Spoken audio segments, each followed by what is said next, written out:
Good morning, students. Today we will start with our third chapter, which is input and output devices. You have already learned that a computer is machine and it has various parts. All the parts of a computer work together to make a computer work efficiently. Let us discuss about input and output devices in detail.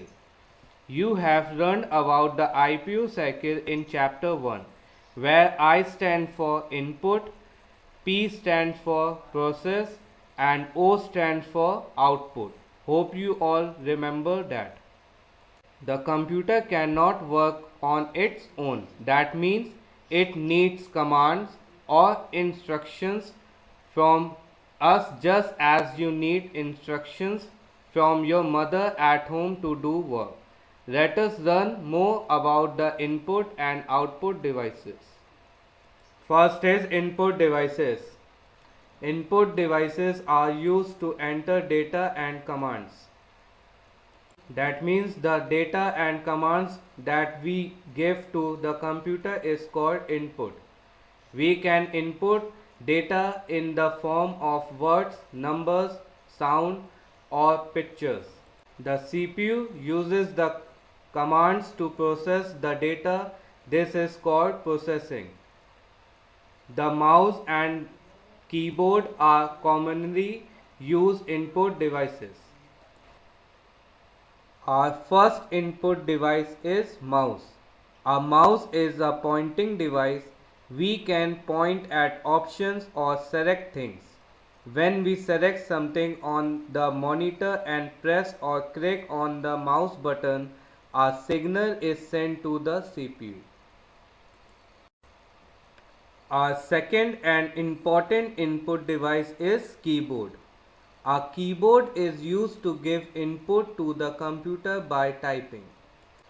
A keyboard has many keys on it, like delete key, forward key, and many others. A keyboard is used to enter input as numbers and words. There are also other input devices apart from mouse and keyboard. Let us now discuss about them one by one. So the first is microphone. Microphone is also called a mic. It is used to input sound. We can record our voice using a microphone or mic. We can also talk on video call using a mic. Next input device is joystick. The joystick is also a pointing device. That means it is used for pointing or selecting data. It can move in all four directions. It is mainly used for playing games. You can play various video games using a joystick, such as Mario, car racing, and many others. Now we move to output devices. The output devices are used to display the result after processing. Commonly used output devices are monitors and printers. There are few other output devices as well apart from monitor and printer. We will discuss about them one by one.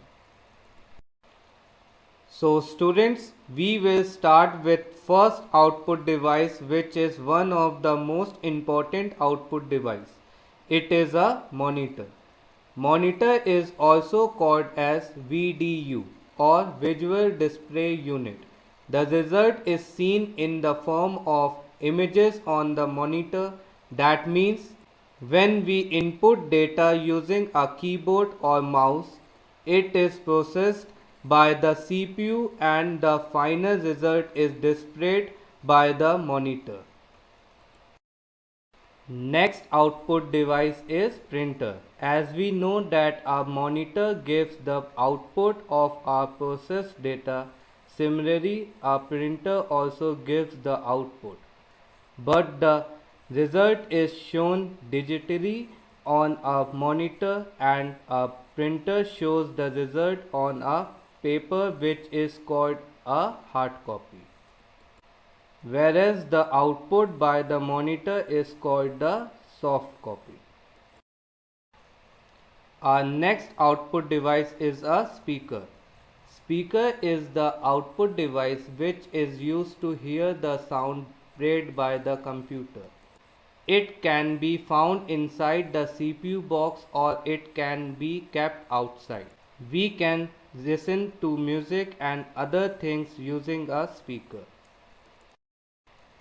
Next device is touch screen. It is a very unique device because it functions both as an input and output device. We can touch and select and even type on the screen to give input. The result will also be displayed on the same screen. There are few storage devices also which acts as output devices. Sometimes when we don't want to display the result on the output devices, we can store it on a storage device. This can be used later whenever we want. Pen drive, hard disk and CD are some commonly used storage devices.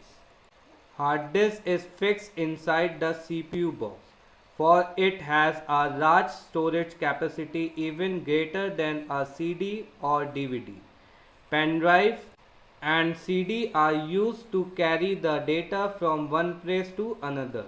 A pen drive has more capacity than a DVD and a DVD has more capacity than a CD. Pen drive, DVD and CD all three are portable devices. So students, with this we have completed our last chapter which is included in your midterm syllabus. Question and answers as well as exercises of this chapter will be provided to you. Write the question and answers in your notebook and do the exercises in your book itself. So study well. Thank you.